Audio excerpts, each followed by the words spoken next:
What's up, everyone, and welcome to episode 218 of Two Amazon Sellers and a Microphone, brought to you by Solozo. And today we're going to jump back into one of our favorite topics, how to increase the conversion rate of your listing. Super important. Everyone comes to us, Chris, all the time, and they're, how can I get my ACoS down? How can I get my ACoS down? Well, one way is to increase the conversion rate of your listing, for sure. If your listing converts better, your ads are going to work better. And everything else. So that's going to be the topic today. And we've got one of the experts in the space for sure. These guys are everywhere. These guys are absolutely everywhere. So we have Saddam Hassan joining us. He's the co-founder and COO of AMZ One Step. What's up, Saddam? How are you? Just doing great. Thanks for having me. I'm really excited about the topic. It's, again, one of those crucial topics everyone keeps asking. So I'm glad that I'm here, and we're going to discuss that. Yeah, well, absolutely. Well, thanks for joining us for this. And yeah, it's a huge topic, and it's gotten more and more and more important. I mean, when Chris and I started selling years ago, you could put up a couple stock photo images. You could take it with your camera, your phone. There wasn't really that much competition, but as it's moved now, I mean, this is where you really differentiate yourself. You got to highlight, especially if you're selling a product that's maybe at a higher price point or anything like that, you've got to prove it with the listing. The listing's what sells. Now with mobile, everyone's just looking through the images basically, to find what they're looking for in the product. There's a lot to it. And the people that are really succeeding right now, this is where they're putting a lot of their focus. So we could probably make this like a 9-hour podcast, but we'll have to wrap it up before that. But thanks again for joining us. And before we go on and start talking about all this, we'd like to give you a few minutes here just to talk about your background. How, what were you doing previously to this?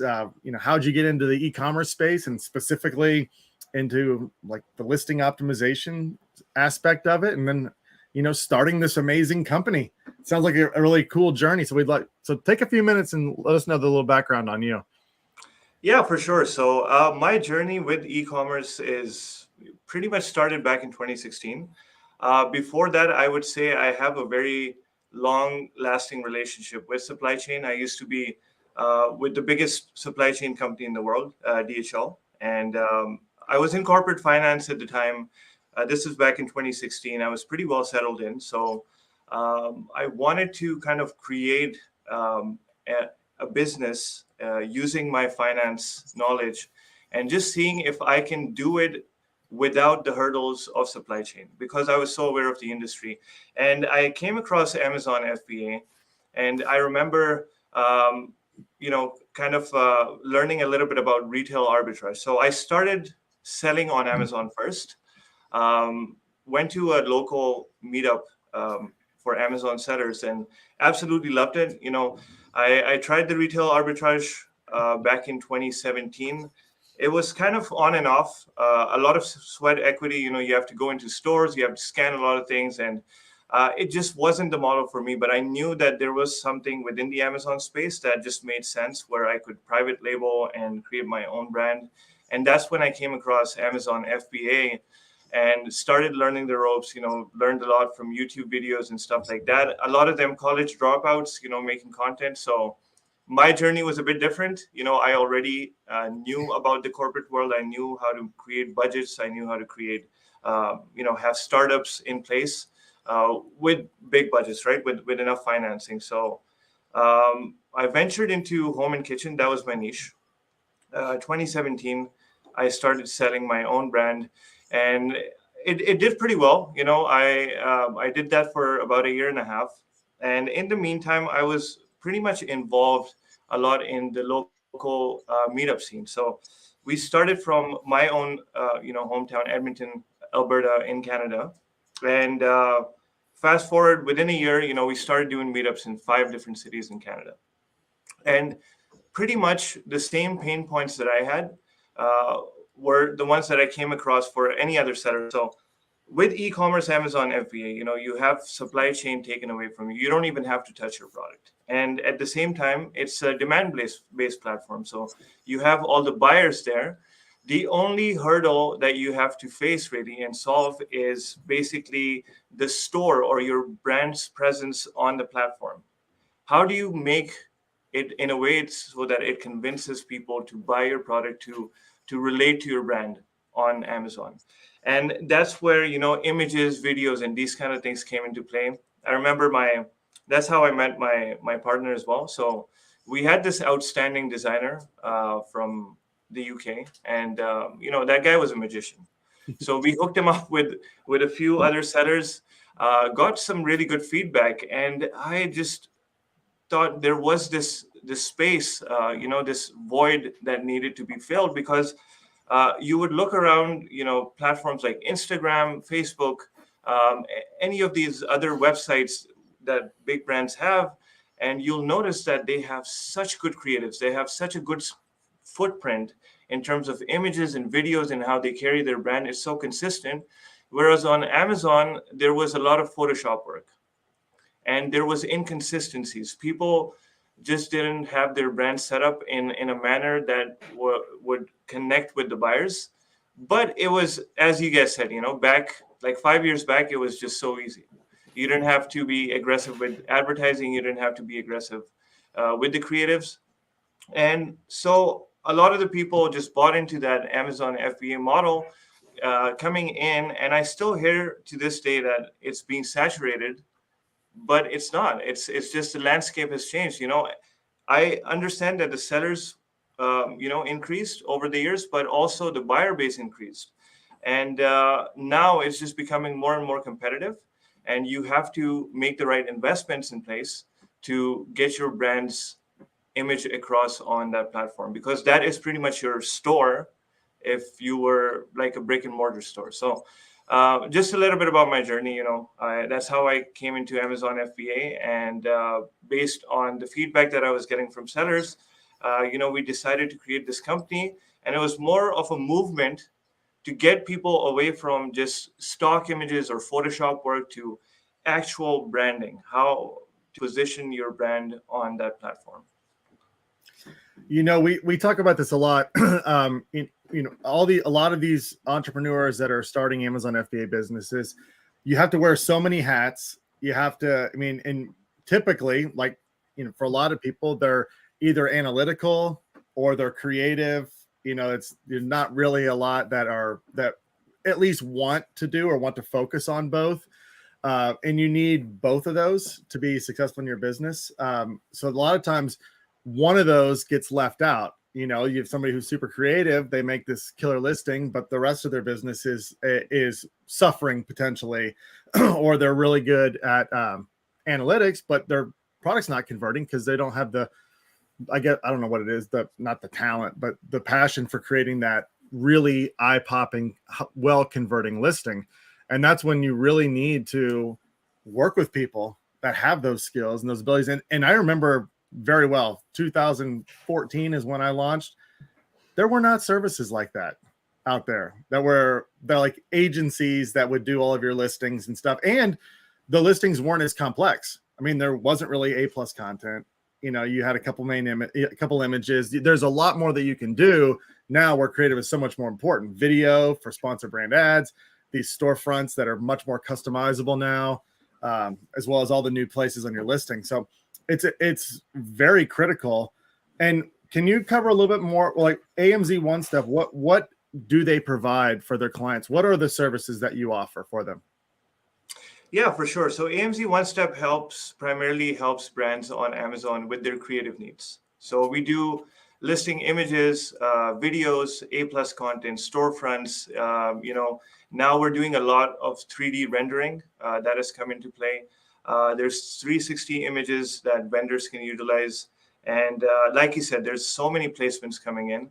Amazon Post is a big one, right? So if you just kind of look at how Amazon is progressing, how it's evolving, it's taking more and more of a full brand approach where Amazon Post is a really good example where it's pretty much a social media platform within Amazon.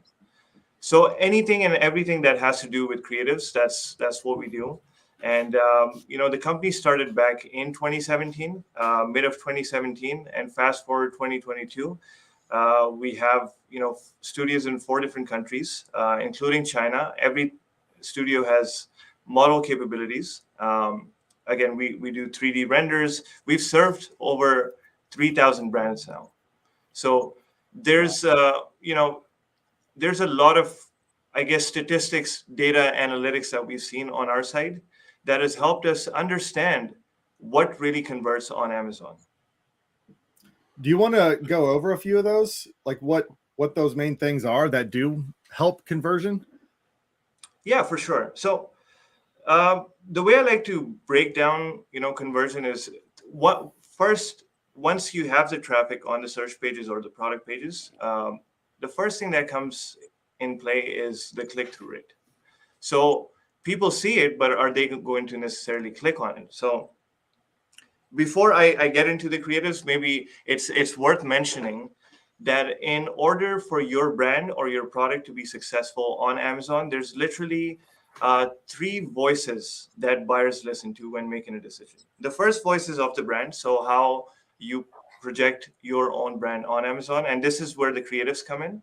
The second one is what the customers say about it, so your reviews and ratings. And then the third one is what Amazon itself says about the product. So that would be either does it have an Amazon Choice badge or like the bestseller badge or #1 release. So all of these cues or indications are taken by buyers who are, by the way, now much smarter in their buying decision making than they were a few years ago.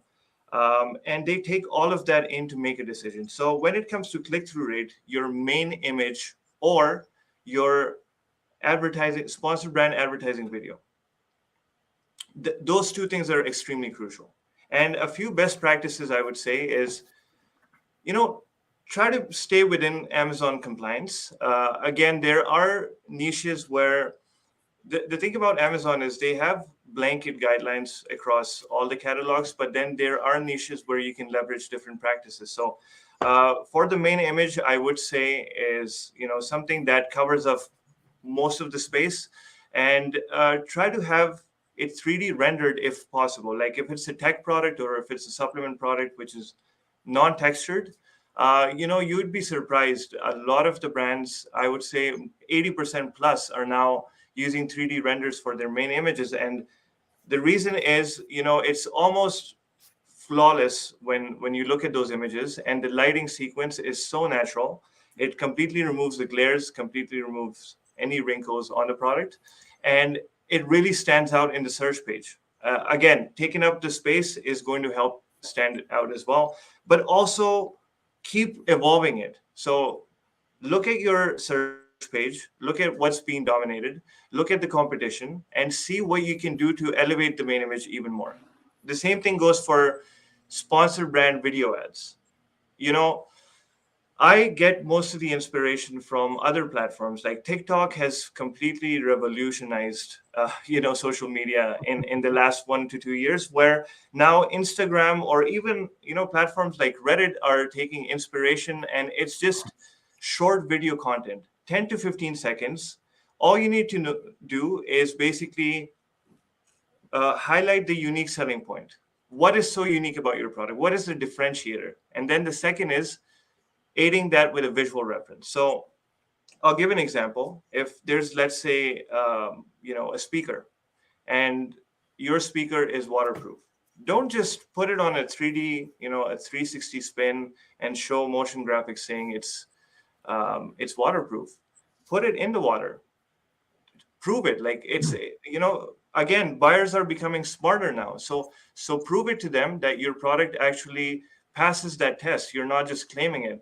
And hey, if you want to make it more engaging, maybe someone is having a party in a pool in a floater and they accidentally drop their speaker, and now they go inside the pool and that speaker is still working. So again, you have to make it engaging and you have to make it informative. That's the short recipe for sponsored brand video ads. Yes, you can have it up to 45 seconds, but it's the 10 to 15-second videos that are performing really well on the platform today. That guy needs to fall in the pool like within the first 2 seconds of the video. Exactly. Make it stand out. Let that grab people's attention, because not a lot of people are, by the way, using the sponsored brand video ads at the moment. So that's your chance. Yeah, I love going through and like looking at video ads. I've talked about it before, but there was one. It was for an air filter, and maybe you guys created it. But this girl was just sitting with an air filter, and all this dust was just falling on her, and she's just sitting there with the air filter. But it really got my attention, right? Like I'm scrolling through, I'm like, what the heck is this? And being an Amazon seller and being in the Amazon space, I pay more attention to that stuff just because I want to see what everybody's doing. It's quite funny. I mean, video ads convert like crazy. Is that something that a lot of your clients come to you for? Is just strictly just video? They do. So I would say out of all the people who come for listing images, because that's pretty much the essential. When you're starting out, you need the images. Maybe you're not brand registered. You're looking at the other assets. But now we are seeing that 2 out of the 3 sellers that come in for images, they also want a video. Where they probably need a bit more, education or awareness is to differentiate the purposes of a video that goes on a listing and then a video that's used for sponsored brand ads. In addition to that, I even encourage brands to have more than one video on their listing. You can, by the way, have multiple videos on a listing. So one can be product specific and the other one can be more brand specific, which can also then go on your storefront, or if you have access to A+ premium content, you can have it in the A+ content section. There's a lot of other placements where you can use multiple videos. And on the post side, Amazon post side, those were introduced, I don't know, let's just say 2 years ago, 2.5 years ago. Let's just ballpark it. What's the process for creating those? Do you use the same images that you are getting in your listing, or what's the mindset when doing an Amazon post? What converts really good? Because candidly, I got like hundreds of posts out there, but there's only a few that really actually perform well. How does Amazon determine what to show on a product page and what not to show?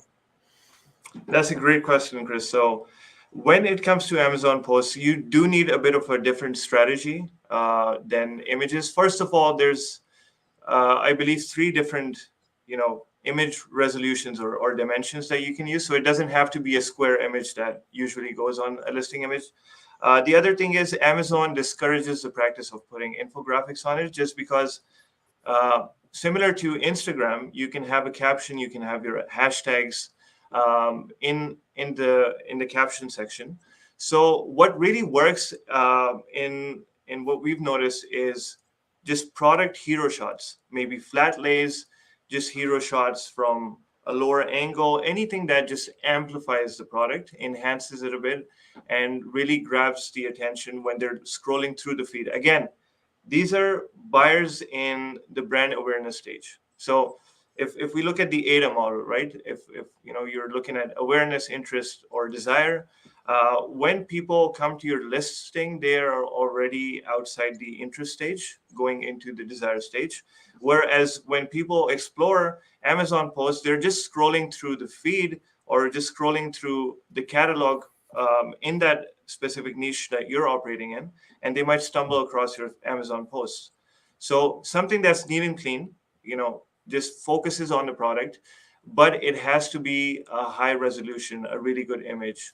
And, I recommend going through a proper photographer if you don't have the equipment in place to create those shots.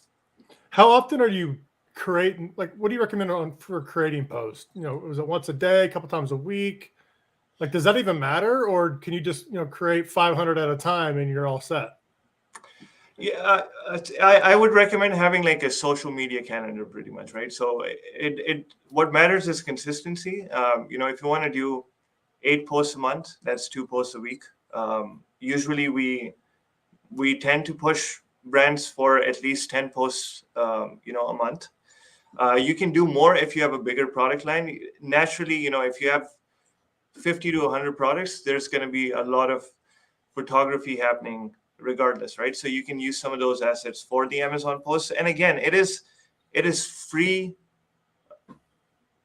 impressions or free clicks coming to your listing, free traffic, right? Other than paying per click on so many keywords, one brand in the supplement industry that we're working with, now they're generating more than 2 million impressions a month.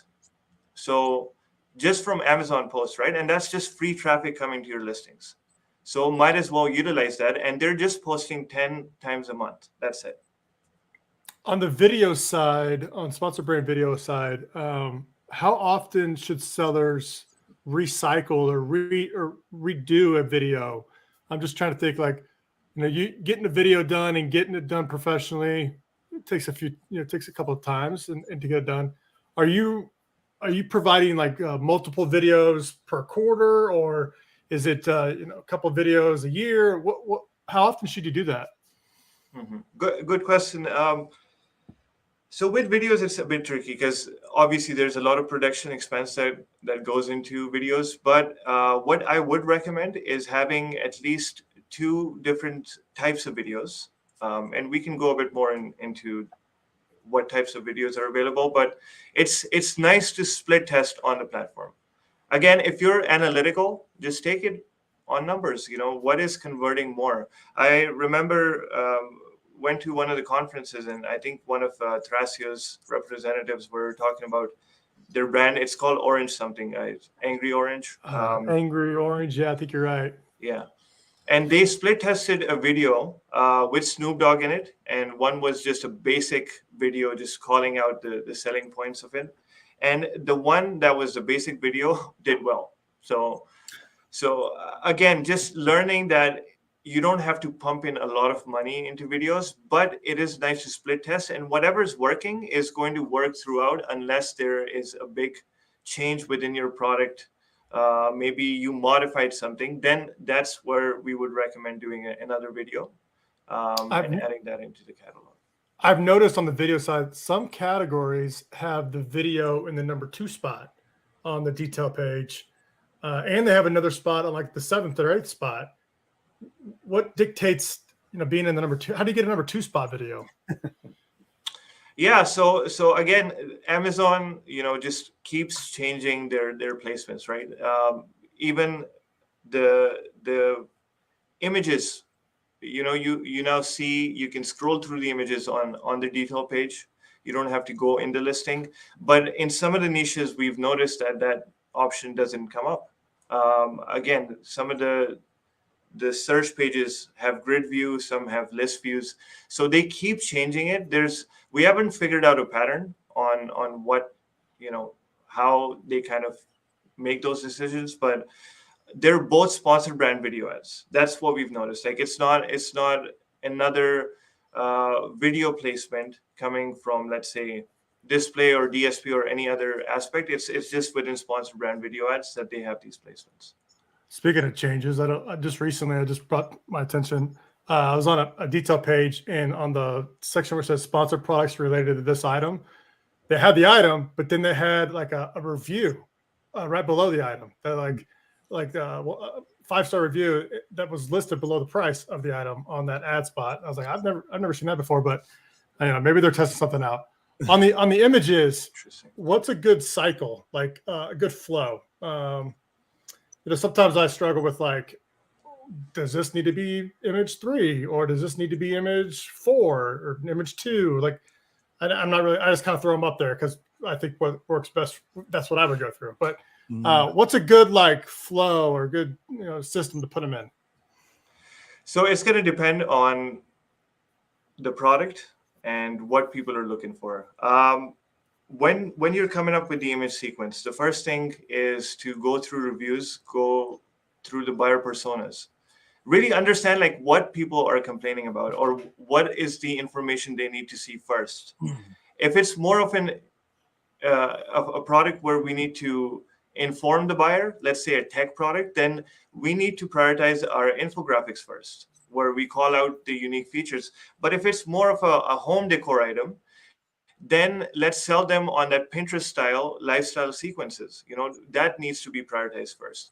So it really depends on the product. You have to understand and really study the reviews comprehensively to figure out a good sequence for your images. I hope that answers the question. Yeah, it makes sense. I think it's putting yourself in the customer's shoe, and and answering the questions that they're going to have about your product in that particular order. I mean, no one really reads bullet points anymore unless it's a really technical product. You barely read all the title. Mostly you just look at images and make your decision and move on. Exactly. And again, there's so many different types of images you can use, right? So if your product is pretty much the same as any other product on the detail page, then maybe a comparison image can come into play first. Or if your product is sort of like an organizer and people don't know how to use it, maybe a before and after image might take priority. So really understanding what buyers want to see first, and also structuring your images in a way where it's not just written. Again, don't just write things and claim stuff. Use visual references to facilitate or aid that point. Okay, let's go back to the main image again, because you brought up something earlier. You're talking about 3D rendering. That's obviously quite popular, and it's certainly in a lot of different niches. It's really popular, and this is something I struggle with all the time. It's the one image that they take your ability to be creative away from. It's, in a lot of ways. It's just got to be the product on a white background. But there's, you see some really cool things. Like we're talking the other day. It was I think it was either a cooler or a water bottle or something. But they're adding like water droplets on the side of it to make it give the impression that it's cold. There's little things that you can do that can make it significantly different. But 3D rendering, there might be a lot of people listening right now that don't really know what a 3D render is or what the process is for even making an image like that. Do you want to touch on that a little bit?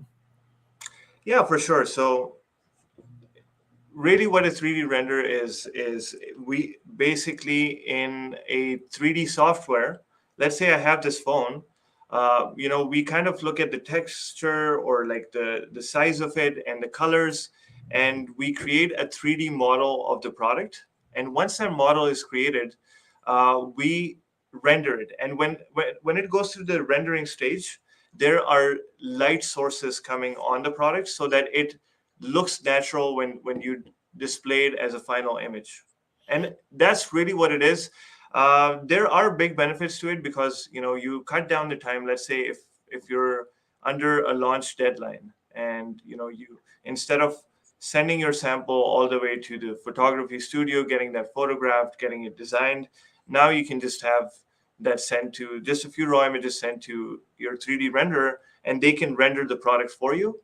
And it is easier to do with non-textured products. So all of your most of the tech products, or let's say again supplements where it's just bottles, it's easier to mimic that. It's easier to render those kind of products. And like you said, you can add some cool effects to it.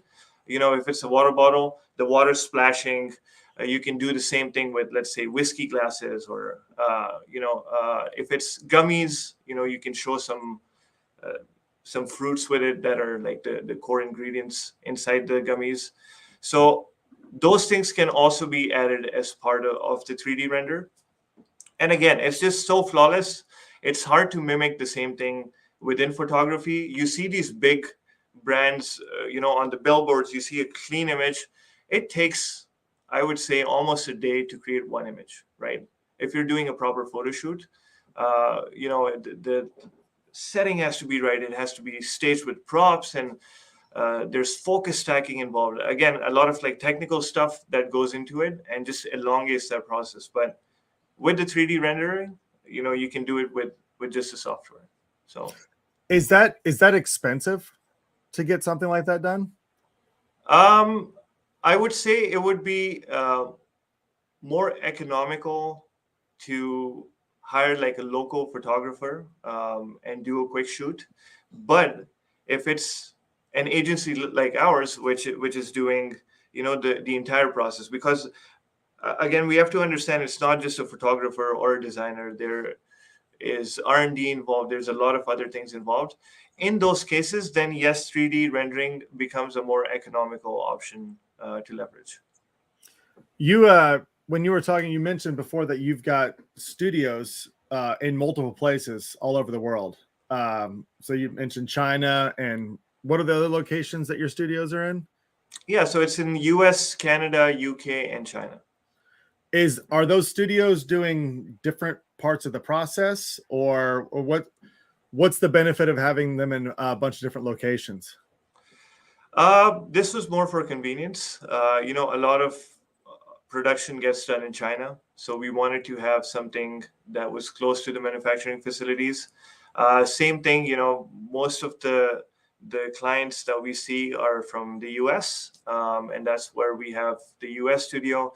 Canada, because it's our home ground, and then UK wanted to have one option within Europe, but they pretty much operate at the same way. There's white background photo shoots happening, and then there's shoots with models happening. So they all have very similar capabilities.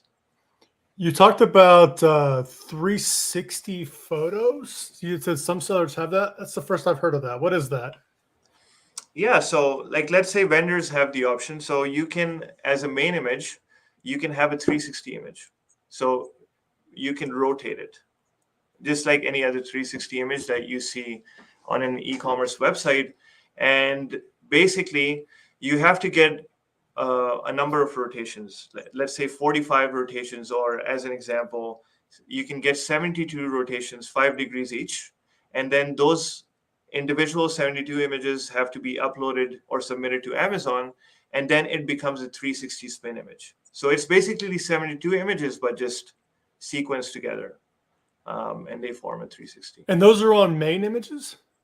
Those are on main images, yes. And that's for vendor accounts? That's for vendor accounts for now. I did see somewhere that people do get beta options. Some big brands have access to it, but so far we've only seen it for vendors that we've worked with. Well, they will for sure be opening that up at some point to everybody, just like they do every other feature. I think so. And I think, again, the evolution, if you see for platforms, they're going more from images to video platforms, short video contents. And I feel that maybe in a year or so, we might even see a video option as a main image taking up space. And same thing for Amazon posts. Right now, it's just images, but there might come a time where videos come into play. And that's where you start creating I know I'm digressing a bit, but that's where you start creating a following. I noticed on one post recently where above a sponsored brand, like headline search ads, there is a follow button now popping up. So where the follow button was less visible previously, now it's becoming more and more visible. And it's speaking back to the brand following and brand harnessing on the platform. Yeah, it definitely, that follow button is showing up a lot more. It seems like a smart play on Amazon's part to help brands in any way they can and keep it on platform.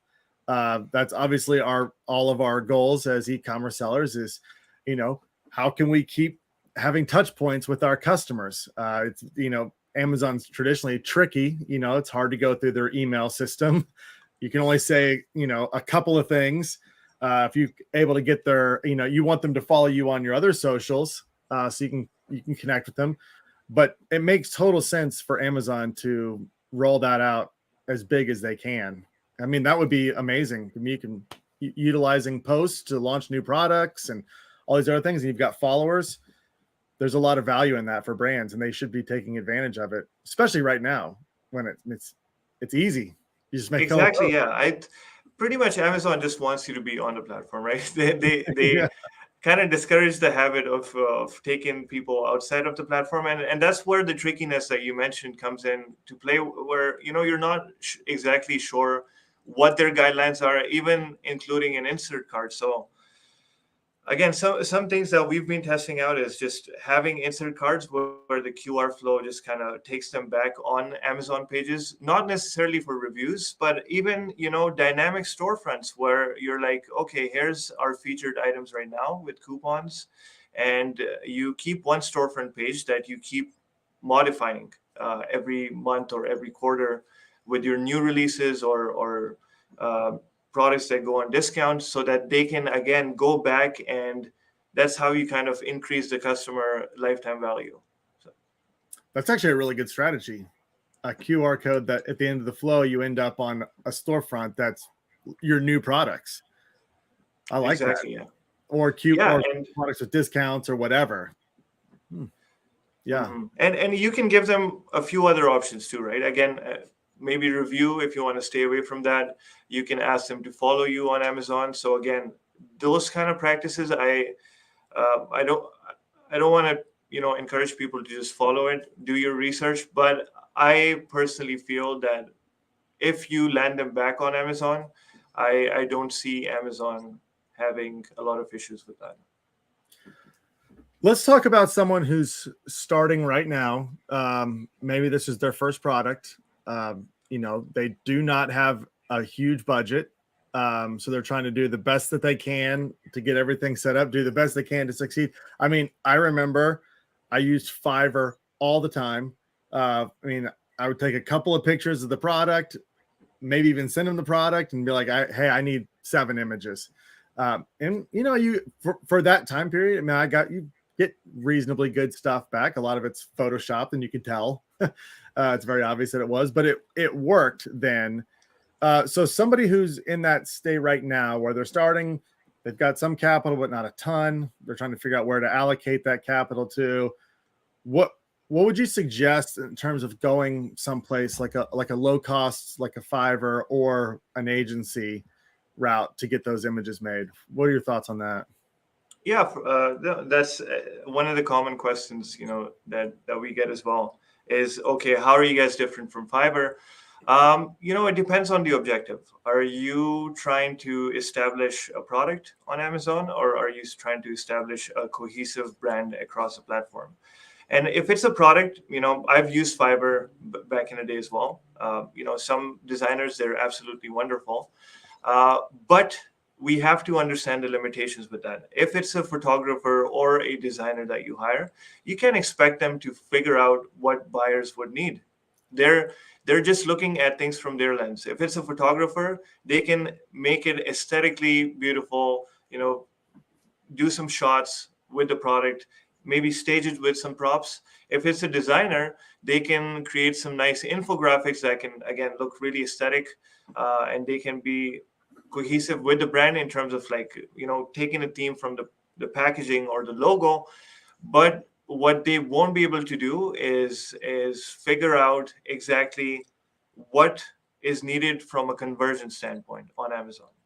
And that's where agencies come into play, where if I talk about AMZ One Step, we have image optimization specialists. Their entire role is basically researching your product on Amazon, on different marketplaces, understanding the product, understanding reviews, and then coming up with a full image plan, or if it's a video, a full screenplay before that product even starts being worked on. And then it goes to the production team where they do the shoot with models, without models. Again, that's something you will not get with Fiverr, is capability of models. Some agencies over there operate as well. But again, I'm talking more about the individual freelancers. They're not able to give you guys that. And then comes the design work or the video editing work. So it's a whole engine, and it is based on all the collective knowledge. We've worked on more than 65,000 images now. So what we notice is the stuff that, a lot of brands come to us and they already have their 7 set of images or video, and they've done it through Fiverr or Upwork, and now they are realizing that they need to ramp up or revamp it in order to be competitive on the search pages. And we keep noticing a pattern. They always try to mimic what's happening within the niche, even if that niche is behind and is still practicing things that are not up to the standard in 2022. So in order to set yourself apart, if you don't have a high budget, I would strongly recommend investing in the creatives, because you are going to end up, and again, I'm a very analytical guy myself. You are going to end up losing 3 times the money when you're doing PPC for the product. I assure you of that. So it is worth going with an agency that can give you quality work and, again, fulfill that one out of the 3 voices where smart buyers are now making decisions and they understand the products for what they are. So very important to have a strong foot forward on Amazon. You brought up something right there that I'm in this current situation, and I'm curious about this. You said you have brands that will, they'll send you all their 7 images that they have right now, right? So you've got some assets from them. So I've got the same thing right now. I've got a product I'm trying to completely revamp. And I know the flow and what I want it to look like. And I've got these images. Do you guys, would you utilize though, if those assets were decent enough, would you utilize them, or would it be a start from scratch? We need to reshoot this anyway. Or are you ever in that scenario where a client gives you assets that are good enough? They just need to be reworked and created into infographics and different things like that? Yeah, we do tend to use the raw assets, which is just raw images. If they're good, if they're up to the standard, and if we have enough angles to work with, then yeah, we'll definitely utilize that. But what we notice is pretty much 90% of the time we almost do a full revamp, and we do the shoot, then we work on the design work. So there are instances where we've used it, but at the same time, because of, again, the consistency of the brand across all the products, we recommend having like a fresh start where we sequence them. Interesting. All right. I might be reaching out to you then. Please do. Yeah. Dustin's going to. It's the beauty of a podcast, right? It is. We're looking at.